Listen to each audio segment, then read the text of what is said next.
Distortion! Hey guys, welcome to That Pedal Show. Dan here. Mick here. Hello. Blimey O'Reilly. It's been a while. It has been a while. Out there in YouTube land.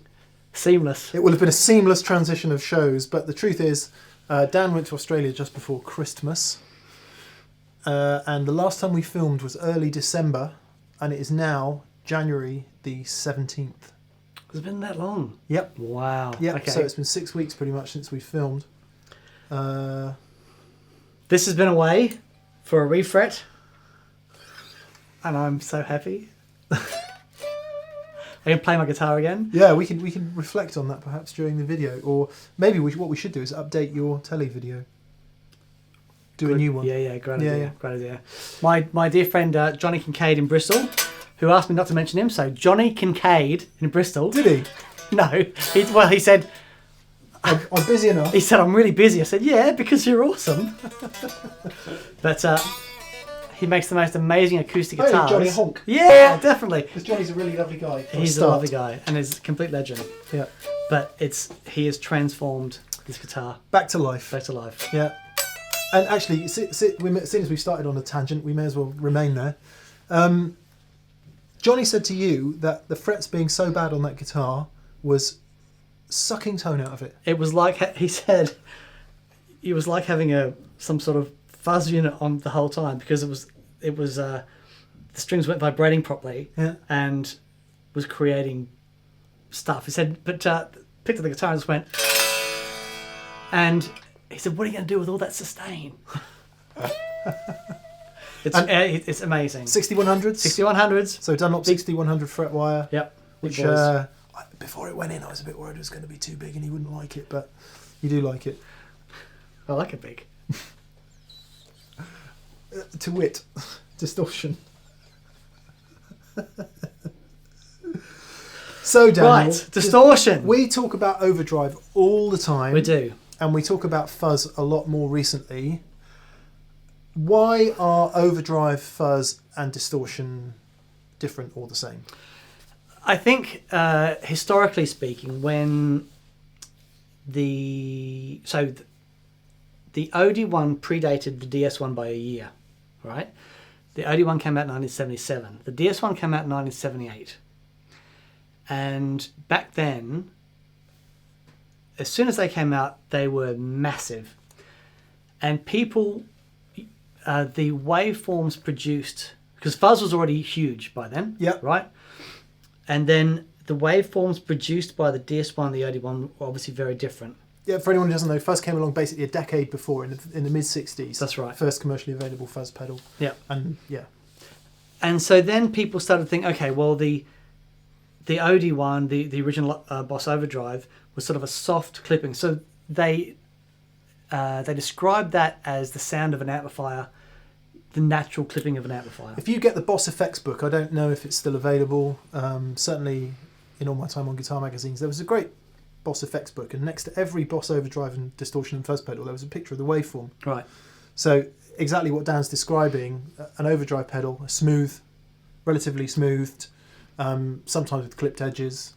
Yeah. So it'd be like where it would come up and hit the rails, and the edges of that would be nice and smooth. Yeah. With the DS1 is very different. The edges aren't smooth at all. It's very harsh. And so people come to think, okay, you've got the fuzz, the overdrive, and the distortion, and the difference between those is that the way it clips. It's not. No. it's just because if you were to just get a sine wave and clip it and reproduce those, it wouldn't sound anything like it, right? Because then we've got EQ, we've got level, we've got... And you've got all different ways that they clip. The reality is a distortion simply has a lot more gain, and traditionally speaking, it's a bit harsher. Yeah, that's there's a lot. Yeah, exactly. And there's a lot more harmonics in that because of the amount of gain that's in there. Yeah, tends to have a lot more harmonics. But as opposed to, okay, I think of it like this: if you have an overdrive pedal that has the soft clipping, and then you have the distortion pedal that's got the hard clipping, the amp in a box type things are the one that marries the two. Okay. That give so you can get a lot more gain, but it's soft clips into a clean amplifier. Yeah, okay. So So a good example, we're using 2 amplifiers today. We've got the Marshall that is just, would you say just breaking up? How would you say? Let's see. Right.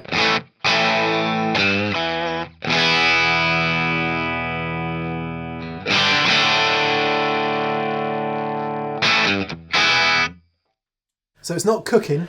No. We've got it on the Palmer attenuator, and the Palmer attenuator is set to 35% output.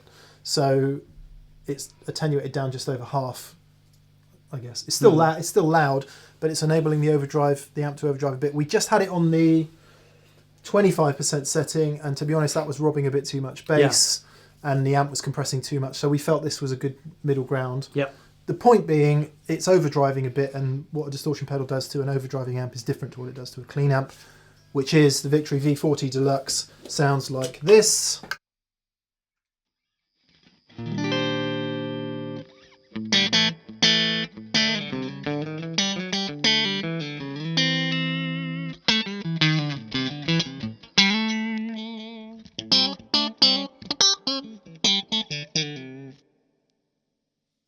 Set quite Fendery.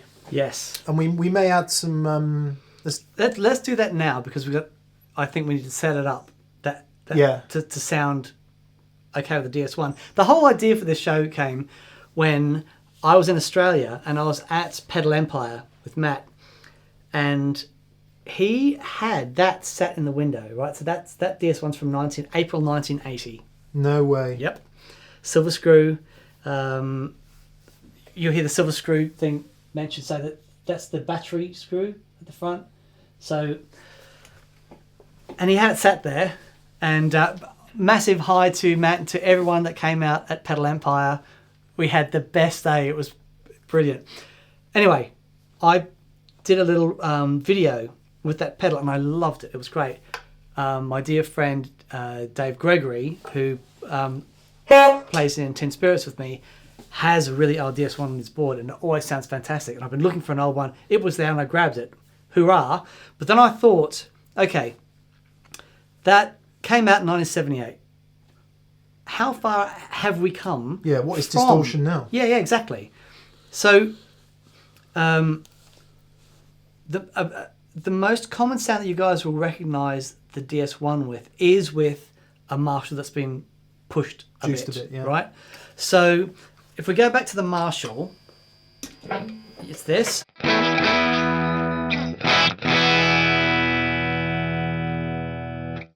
The original DS1 into that Marshall.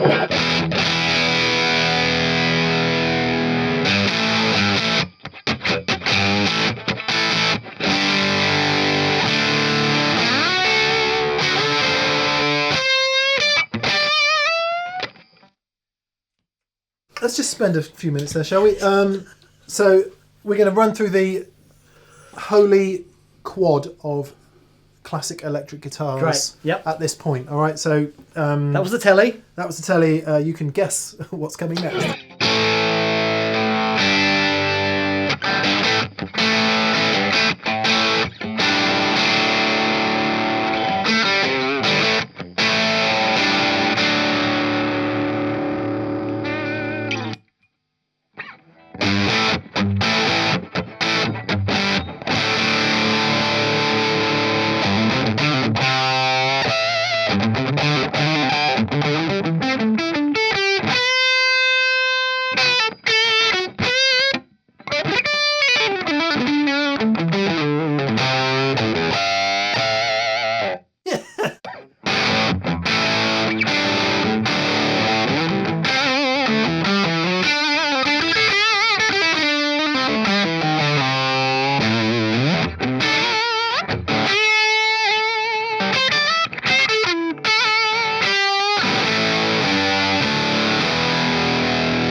So, now that's not a sound we've had on the show before. It's not. And that's not a guitar we've had in the show Hooray! before, Mick. Okay, yeah, finally, just quickly, another quick tangent then. I finally got the 335. Yes, I wanted a Collings.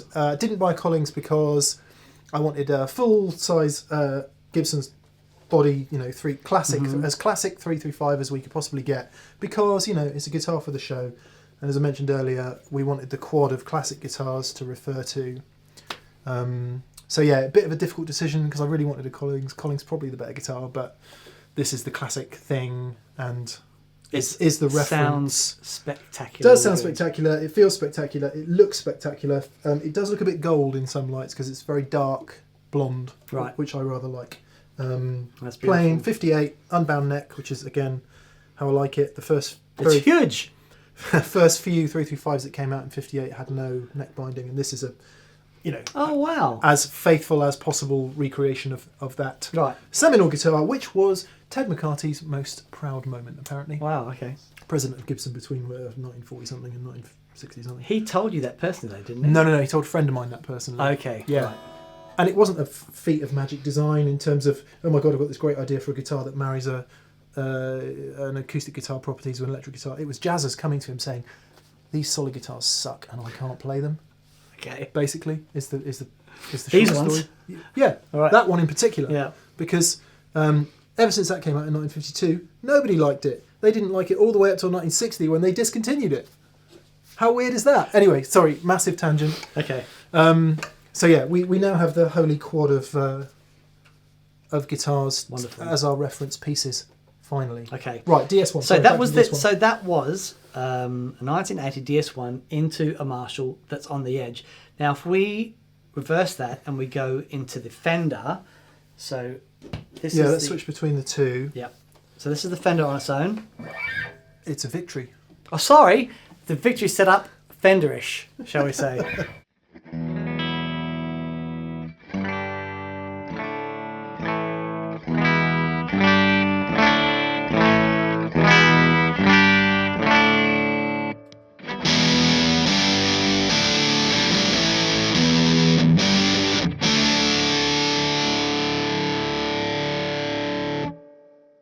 Sounds alright with that guitar. It immediately makes me want to play something 80s and Woodley, which I can't do Okay. because there's no mid. Yeah, right.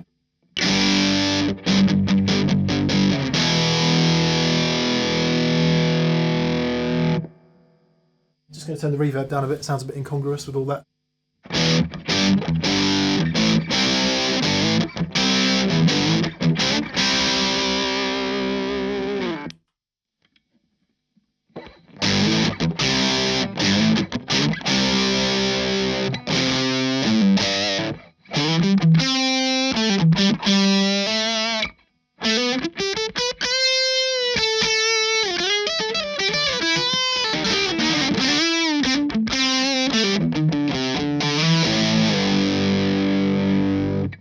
Okay. So if we compare that to the Marshall just for a sec.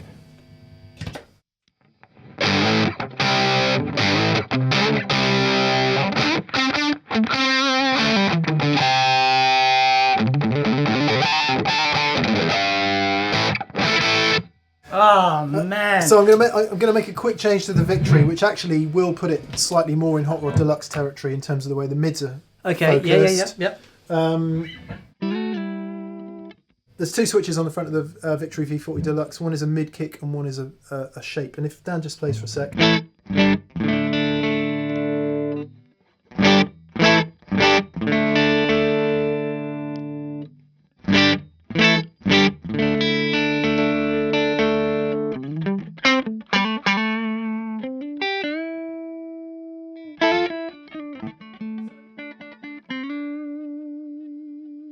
Oh, that'll sound great now.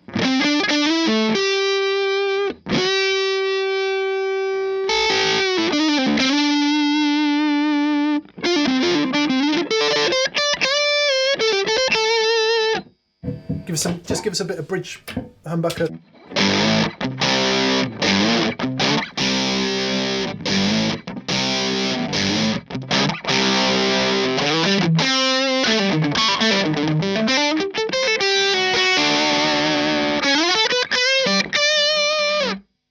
Great. And for context, Even though we've changed the sound of the Victory a little bit, it's still...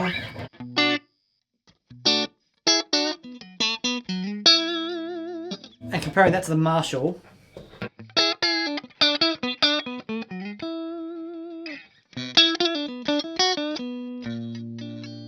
It's still pretty clean, you know, if you were to add some reverb to that, a lot of reverb.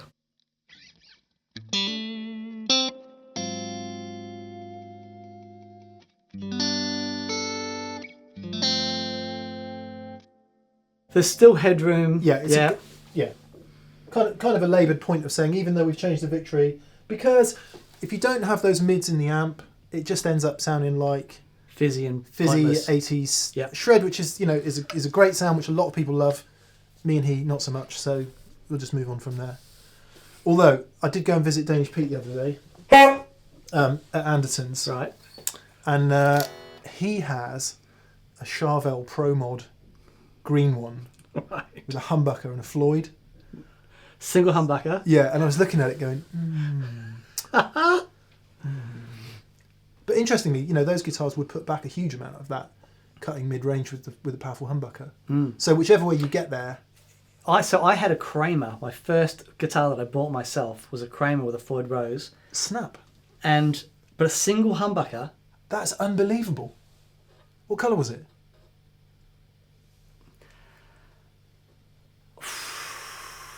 I had a couple of pink guitars. I don't think this one was pink, but it might have been... I can't remember. It was 1988. Mine was metallic red, probably the same year. It was metallic red! No way! It was red! It was one of those really nasty, cheap Kramers, not one of the killer good ones. No. It was. Yeah, but I saw it had the Floyd. It had the Floyd Rose on it. Yeah. And I thought, okay, that's it. I've been working all the summer beforehand, saved up my money, went into this guitar store in Brisbane, in the middle of the city in Brisbane, and it was there. And I was like, I'm having that. And I could afford that and a gig bag. And that was... No, they threw in the gig bag for free. But that was it. That was my first electric guitar I ever bought. But the reason I'm saying that is a friend of mine had a similar guitar with two humbuckers. Right? But mine, for the rock thing, without the humbucker in the neck, it had less magnetic pull on it. I understand this now. Back then I didn't know why. Okay. But as far as a rock guitar was concerned, it just had... sustain it was great for those sounds, the shred thing, which is perfect. All I was doing back then, it was great. I don't know much about the guitar, but I know that ain't right. Although, have you ever seen that guy Thumbs? He's called Thumbs Carlisle, I think his name is. Ever seen him? No. Oh, that was, what's his name? Stanley Jordan. No. Stanley Jordan's still. Jeff Healey. Jeff Healey, Roadhouse. We've galloped. Are we 20 minutes in and done one pedal? If this was a savannah, we'd be in the jungle by now. Anyway, sorry, to wrap that up, we've set the mids in the whole point of that whole ramble was that we've just set the mids in the Victory a little more strident to work with the distortion, which is an important point because distortions to me tend to have less mid. Absolutely. Kick. There are a lot of the pedals that have come out since then, and we'll see since the original one, it's more of a flat EQ with just a lot more gain. Yeah. This concept of mids pushing the amplifier wasn't really a thing. No, well, mids hadn't been invented in the 1980s yet, had they? That's right. No, mids were the devil. They got invented in the 50s. They sort of then receded all the way through the 50s, the 60s and the 70s, and then in the 80s, mids, they just weren't around at all. Yeah. They'd gone away. Let's move on. Okay. What I want to know is if we set these two pedals exactly the same. Yep. So just for context, okay, we won't spend very long on this because we just won't. This is a DS1 from 1980. This is one from a few weeks ago.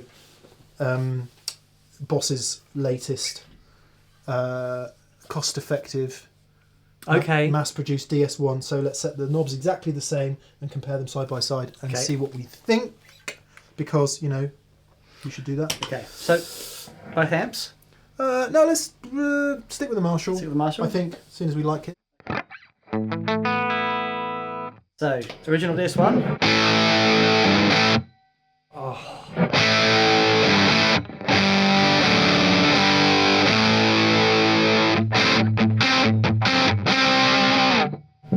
That's the original.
Wasn't expecting that.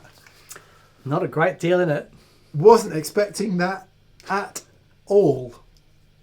And actually, there's something about the modern one that I prefer. It's got a more of an edge to it. A little bit of 3/4K, something like that.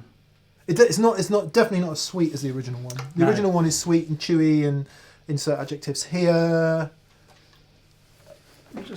That's way closer than I thought it was going to be. Yeah, me too.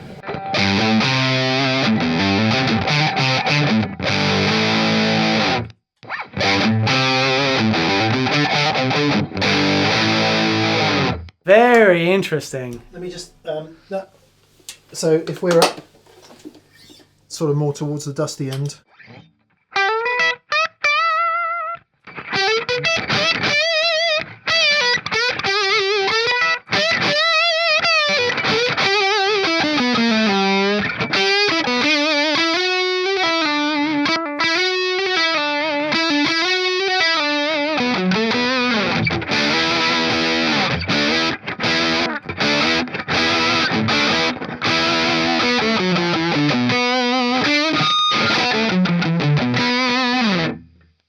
Yeah, the new one is a little bit more aggressive.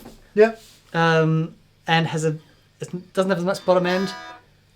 The old one's arguably a little bit sweeter, but they're very close. Way closer than I thought. Very close. Yeah. Bloody hell! I mean, cool. Just sworn it's so surprising. I was, with all due respect to Boss and apologies to Boss, I was expecting it to sound pretty pants compared to the new one. Right. Well, there we go.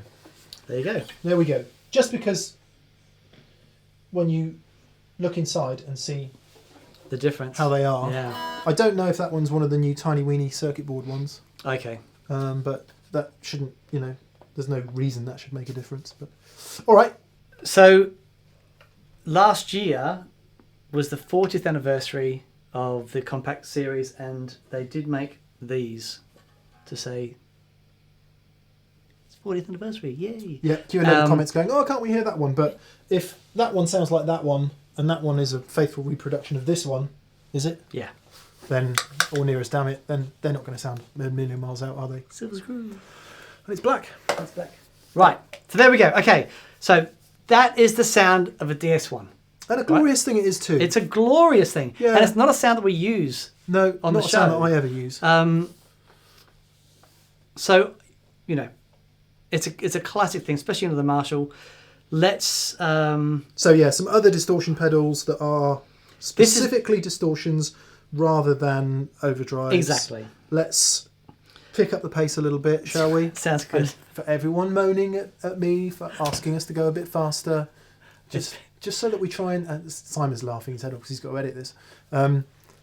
Just to bring us in around the hour, just so that... You guys talk way too much. Just play the pedal, dude! I love that guy. Okay, let's... What's all we got this week? Let's just call this show Random Stuff. That's right.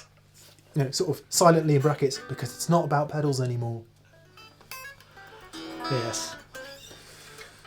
The greatest of respect to the humans in the world. Deal with it. This stuff is free.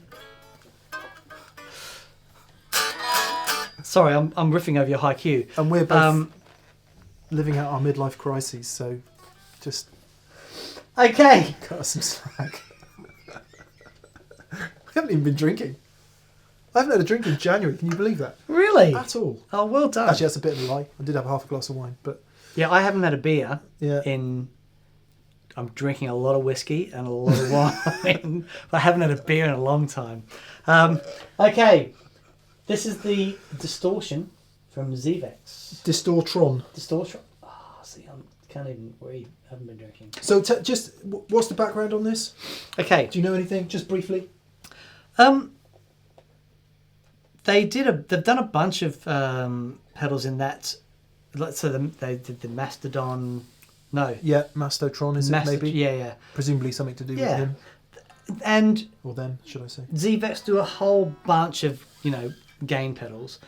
The drive side, so this is the Distortron that has a lot more gain available, but they use the same the way that they use the transistor bias for the gain as the not the Jonny octave, as the super hard on. Right. Right? So I'm gonna use both amps because we can and I want to. Why? Because Why? they're there and they're No, why? because tone. Right.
Never heard one of those before.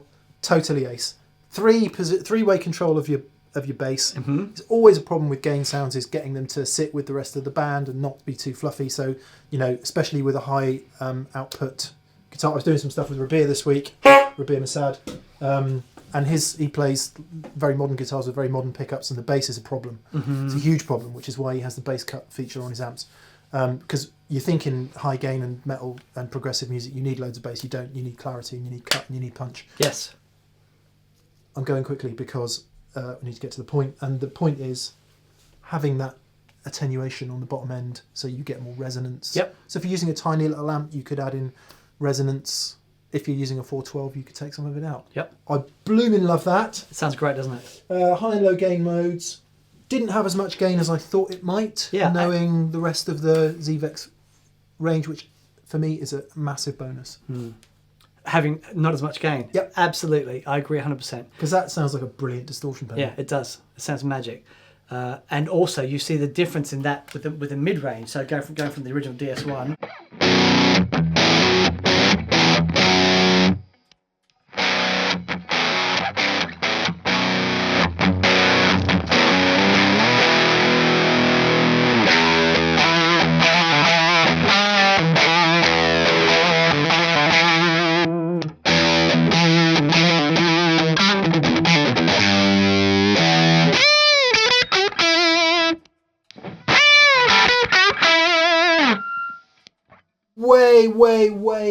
Way more cut with the Distortron. Yeah. The DS1 is fat and massive and has like a rhythm sound. It's great. Yeah. But the cut with the ZVEX is massive. Okay. And interestingly, on the DS1 as well, I had to go to the 3 position on the subs to get the same amount of bottom end moving. Yeah. So perhaps one downside of a classic DS1 is trying to cut those the bottom end subs and bottom end if you need to do that. Yep. See, now don't forget, the Marshalls that the DS1 was going into at the time didn't have flabby bottom end. You know, they were loud and punchy and aggressive in the mid-range. Yeah, they had cabinet resonance, which is a different thing. It is. From That's low right. to bottom end, isn't it? Yep. Yeah. And so, you know, the original DS1 in that context was great, but considering all the amps that you've got now, having that bass thing is brilliant. Very good. Yeah. Okay, we might come back, but let's get through and see what happens. I've wanted to hear this for the longest time. So this is the Burnley Distortion by Bogner. Designed in conjunction with Rupert Neve. So Rupert Neve designed a transformer that goes into this. And if you don't know who Rupert Neve is, just Google legend. Just Google the word legend and...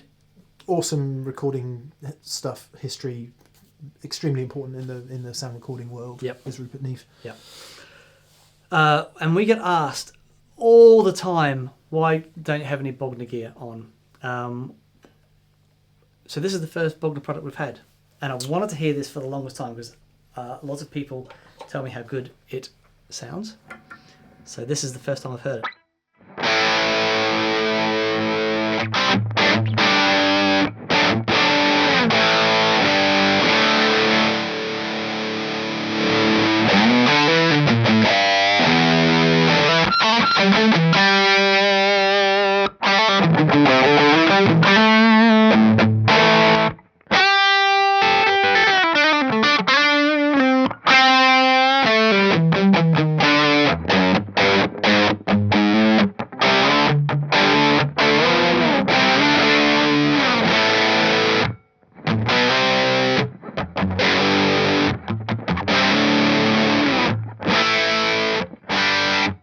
That's a fat or tight switch. Yeah. Again, bottom end control. Pretty self-evident that. Yeah. That sounds spectacular. Doesn't look so good.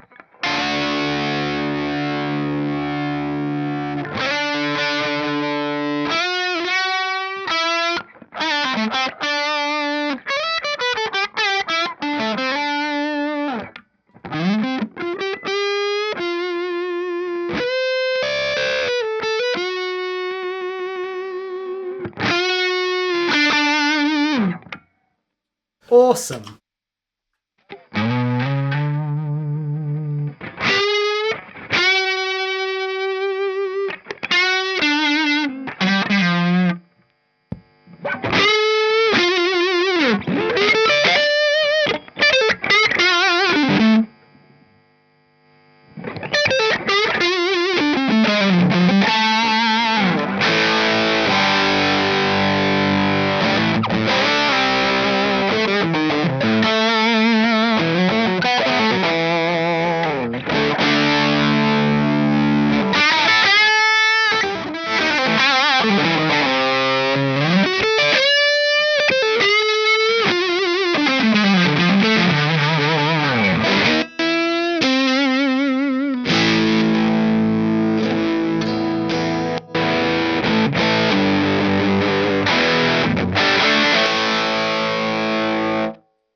Wow, Mr. Bogner's reputation for gain is thoroughly held up there, isn't it? Amazing. So was I right in saying you switched to the DS1 briefly? Yes. There? Yeah. And that's got like a ton more gain in it. A ton more gain, ton more mids. Very cool. Yeah. To quote somebody from Yorkshire.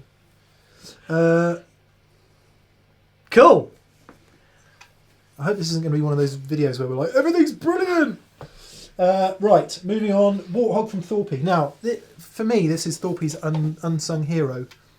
Right. There was a period where, if you don't know Thorpy effects from the UK, Thorpy's a relatively new brand, and Adrian Thorpe has done exceptionally well in establishing a brand and becoming successful very quickly. Mm-hmm. Extremely hard to do in our world of guitars and pedals and stuff. His pedals are extremely well regarded. Friend of yours, Friend of mine. and a friend of mine at a distance.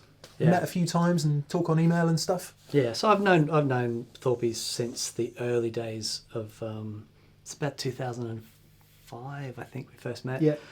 And he was building clones just for for himself and a few friends, and a friend of mine had one, and I asked him to build a couple of things for me because I just wanted to have a play, and so we knew each other from that, and from there.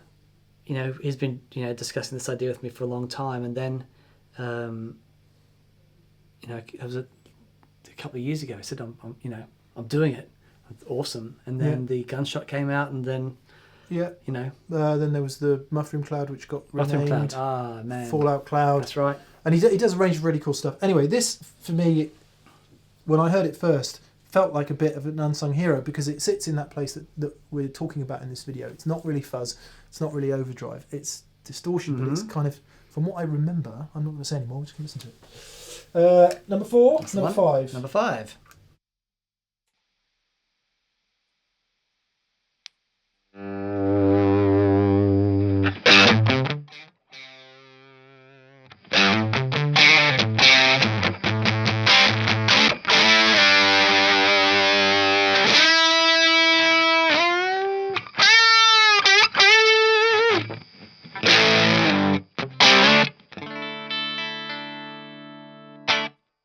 So it's got that caliber control, which Yes. the other pedals have, which is a transistor bias. Am I right in saying that? Yeah, so you've got it softens the attack. Okay, let's turn the master volume down, get a bit of gain.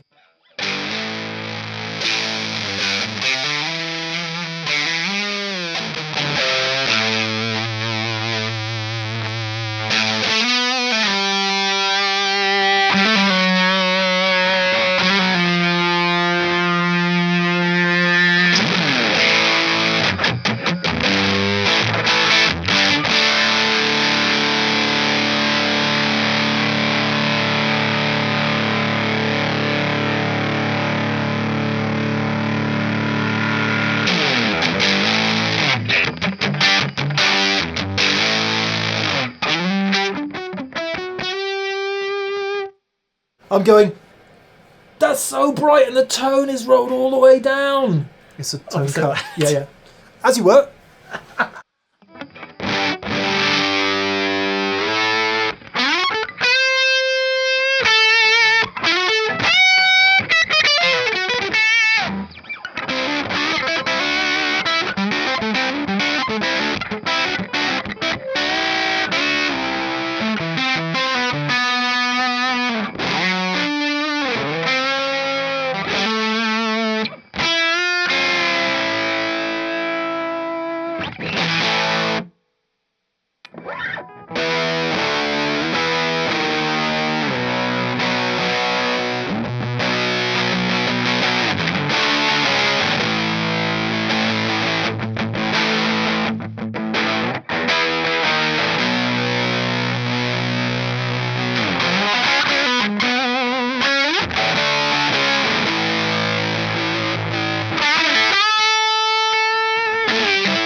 Sorry, I was trying to remember the chords for that as it came into my head. It was remedied by the Black Crows, kind of probably in the wrong key and with all the wrong notes. But it reminds me, when I first played the Warthog, it reminded me of that slightly dirty around the edges, grungier type of distortion that definitely wasn't the kind of tube screamer or fuzz that were home for me. This was more of that kind of breaking amp. Yeah. Yep. Where it's and the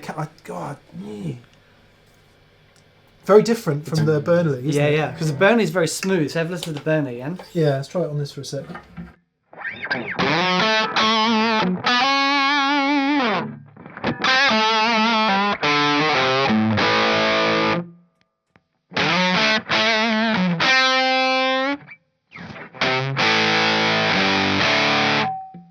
It's got more in common with a really good transistory overdrive.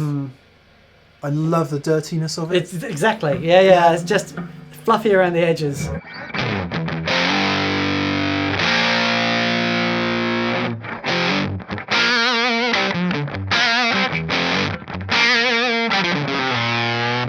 But I guess you could probably... That's supposed to happen, by the way, because it's biasing the transistor.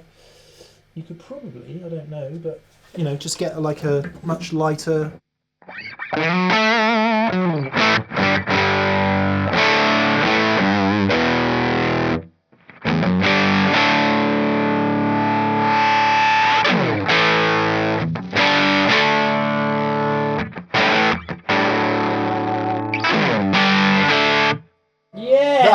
That is absolutely killer for a crunchy rock, isn't it?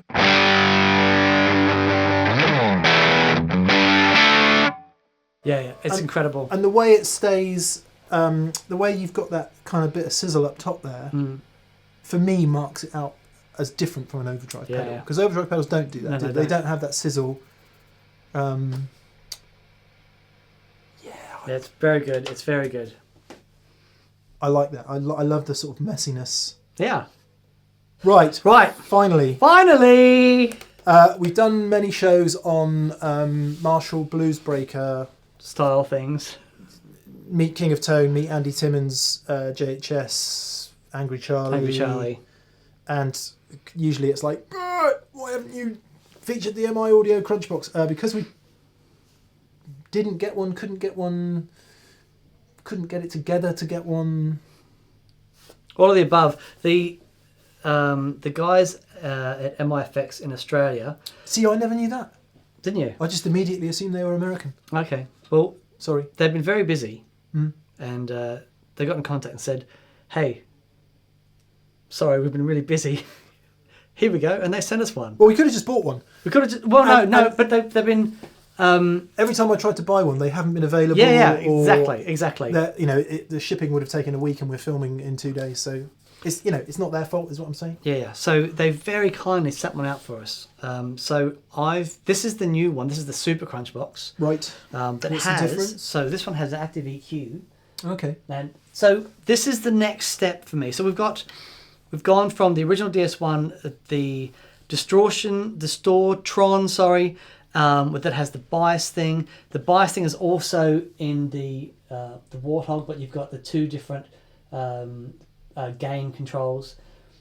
The transistor, the audio transistor in the Burnley, which is really cool. Now we're getting into active EQ. Right. Quickly, what's active EQ? So it's basically you can cut or boost. So 12 o'clock is the center position, which is supposed to be just normal. Then you can boost or cut those frequencies. Yes, most EQ controls in most things are passive, which means you can only cut. That's right. Now I've got this set up in the original Crunchbox mode, which is the clipping to the left, which is the original one, and the mode is in the middle. So if you want to have swaying with this one... By the way, when your bass control is at 10, that means it's not cut at all. That's right. Or not very much. And at 1, it's cut a lot. So as you increase your bass control, you're cutting less. That's right. With an active EQ in the center position is 0, right? Mm-hmm.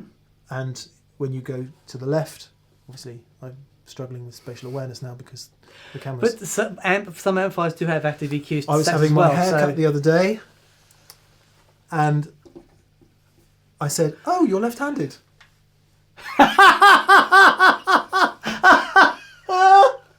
Because obviously being a guitar player, being left-handed is weird. Right.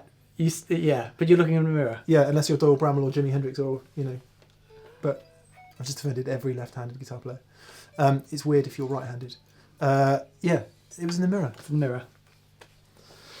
Right. Active EQ.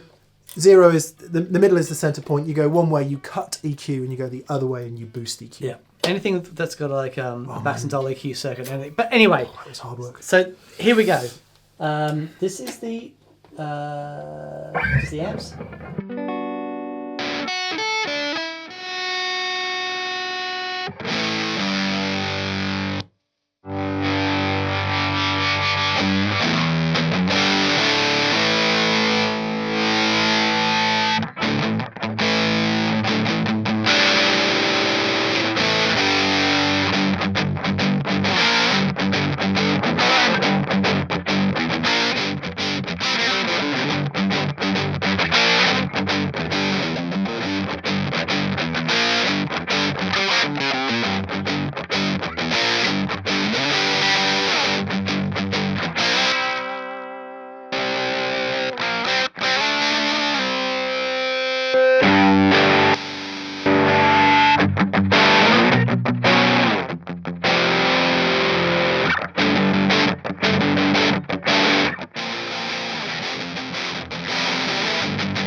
So way more extremes of Huge. gain. Yep, huge. But that EQ is really powerful, and they're all in the right spot as well.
What we need with this one, mix and manual. God, imagine if it was just put there on the floor. Yeah, so the clipping switch, you've got 3 different options. You've got the original crunch box, which is to the left. Bing! Then you've got a more open clipping option, and then you've got a compressed clipping option. The mode switches, you've got 3 different levels of gain, basically. But it also affects the EQ curves. Pre and post gain, the gain circuit. So it's, it's very clever. He's tweaked to the circuit. Yeah, okay, so just to add to that, the left position emphasises the higher end of the spectrum. Mm-hmm. So it is about gain, but it's about, as you said, the EQ shape in that gain. The middle mode is the original crunch box, very high gain, very saturated with a noticeable mid-range focus. Mm-hmm. And right is the same as the low gain mode, less top end roll off and less of a mid-range hump. So presumably the right hand one, would you mind just cycling through them? Yep. The right hand one is presumably the flattest sounding, I guess.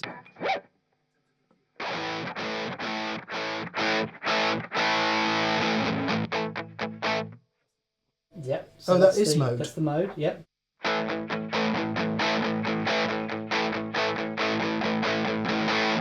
Stick me in non-clipped. Okay. In the...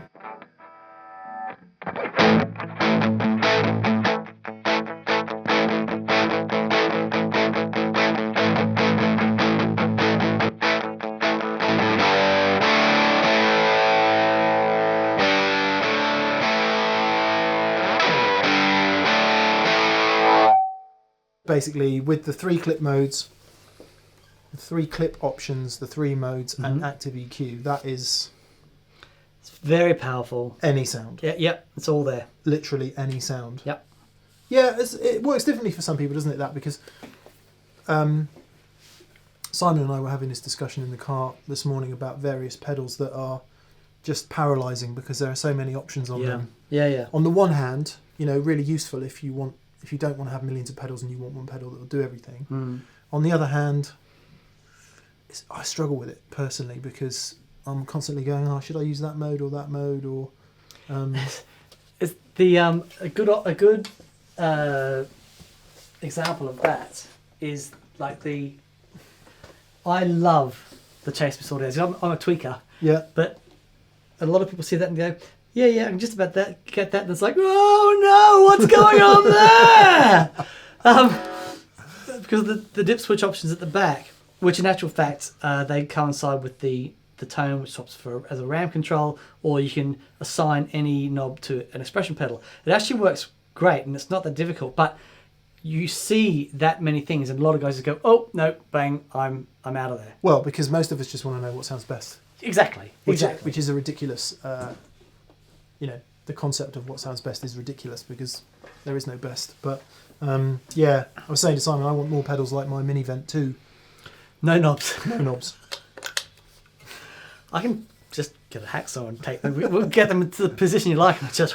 But yeah, if you're into sculpting, if you use lots of different amps, if you want different sounds for recording, yeah, blimey O'Reilly, how unbelievably versatile. It's great. Yeah, it's fantastic.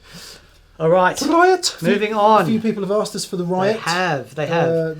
So my Suhr. Dear friend Nigel Spinnywin came up. Yep. And hand delivered this to me. Nice. Yes. Hello Nigel, if you're watching. Yes. Great. Great guitar player. Oh Nige. yeah. Oh blimey, yeah. Yeah, amazing. Right. So anyway, Suhr Riot. There you go. Okay.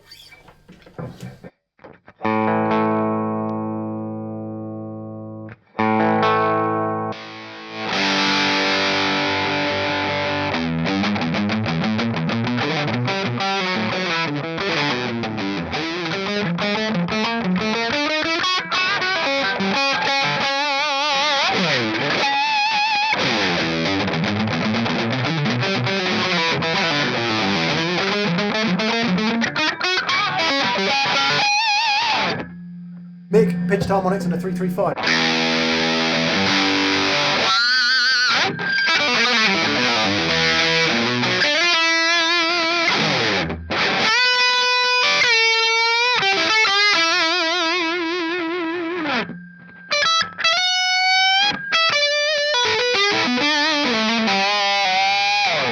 At this point, there are millions of people going, "Why on earth are you using that old man's guitar for these modern distortion sounds?" So here's a less. Oh, I don't know. Here's an older man's guitar. Yeah.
It's got that compression in there, but it's still got top end and sizzle. It's very that natural, warm but high gain thing. I have no idea what it's supposed to be. It reminds me of pushed Marshall, Van Halen-y, absolutely banging classic humbucker rock sound. Yeah. What does the mode switch do? I think the middle one sounds more mid-pushed. Yeah, it's different EQ, different voicings. Yeah.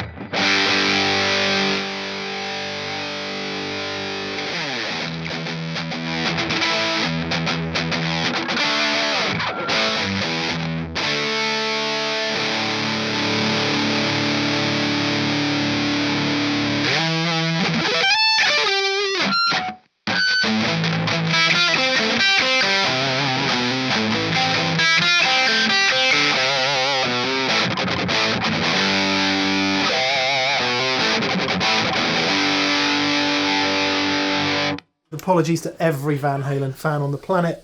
Reminds me of that. Yeah. Sounds fantastic. Because this actual pickup is in Eddie Van Halen's Frankenstein guitar, Is it? Came out of this 335. Wasn't it the neck humbucker in a 335? Wow. I could be misquoting a bit He of took the cover off, did he? internet legend Right. there, but I think one of the humbuckers in one of his famous guitars was a neck pickup of a 325. Wow. Okay. So it wasn't this pickup at all. It was this one, and then he gave it back to me. He said sorry. Right. Okay. Okay.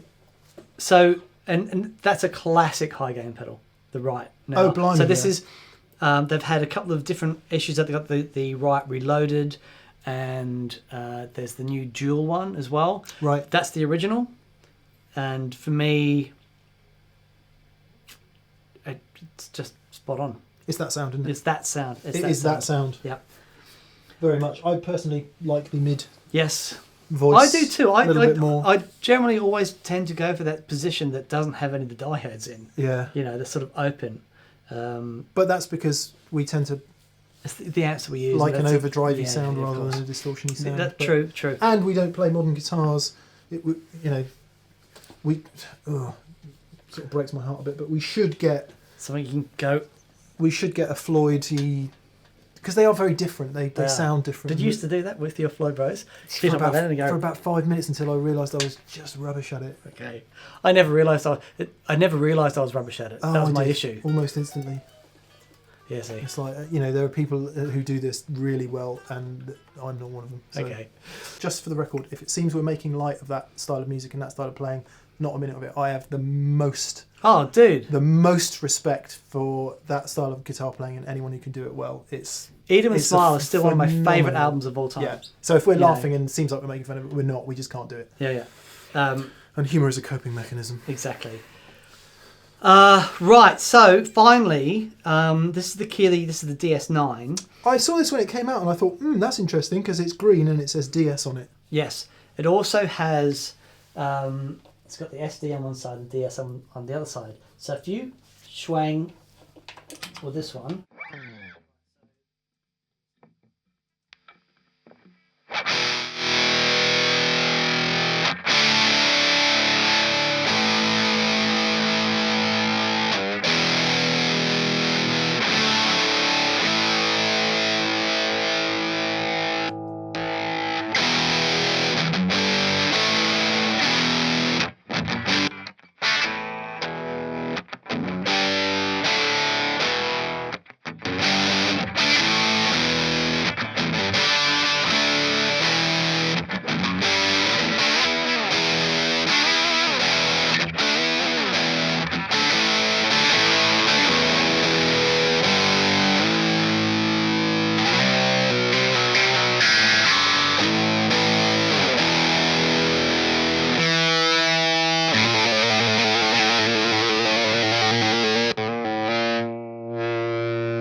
What was that?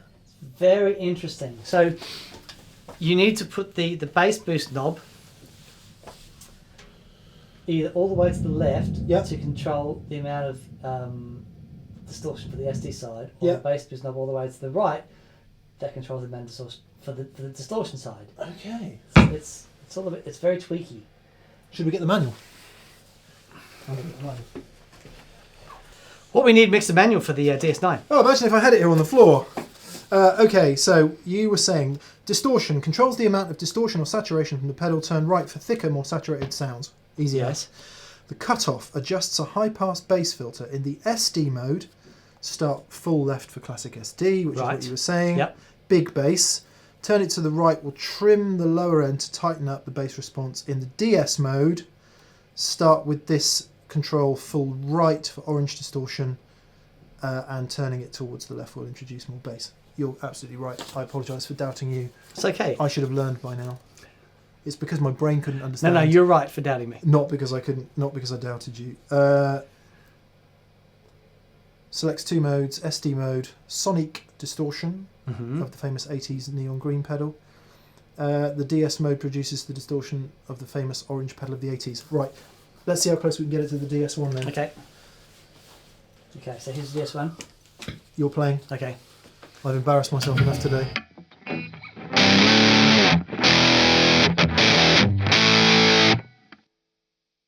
It still sounds mega though. It still sounds mega.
Versatile. Tell you what, when as we were scooping the bass out, I was thinking that would be a pedal that would work exceptionally well kind of towards the front of your chain if you wanted just a great distortion, but if you wanted to juice another pedal, like if you were hitting a boost or something else, and a bit like the way the D&M drive works. Yes. With the distortion before the drive, and various other dual overdrive distortion pedals are available.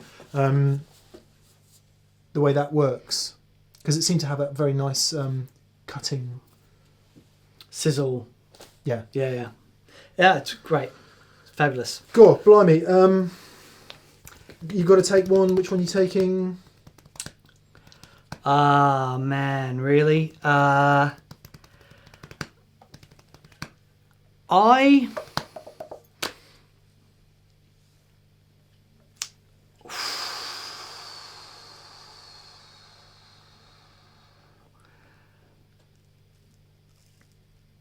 Okay.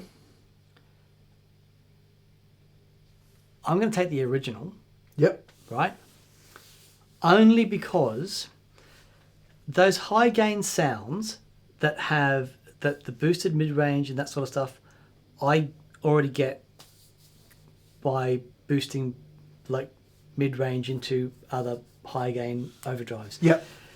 For that sound specifically, the original DS1, it's that sort of fizzy, flappy thing. However, if I was after something a little bit different, it'd be the Warthog.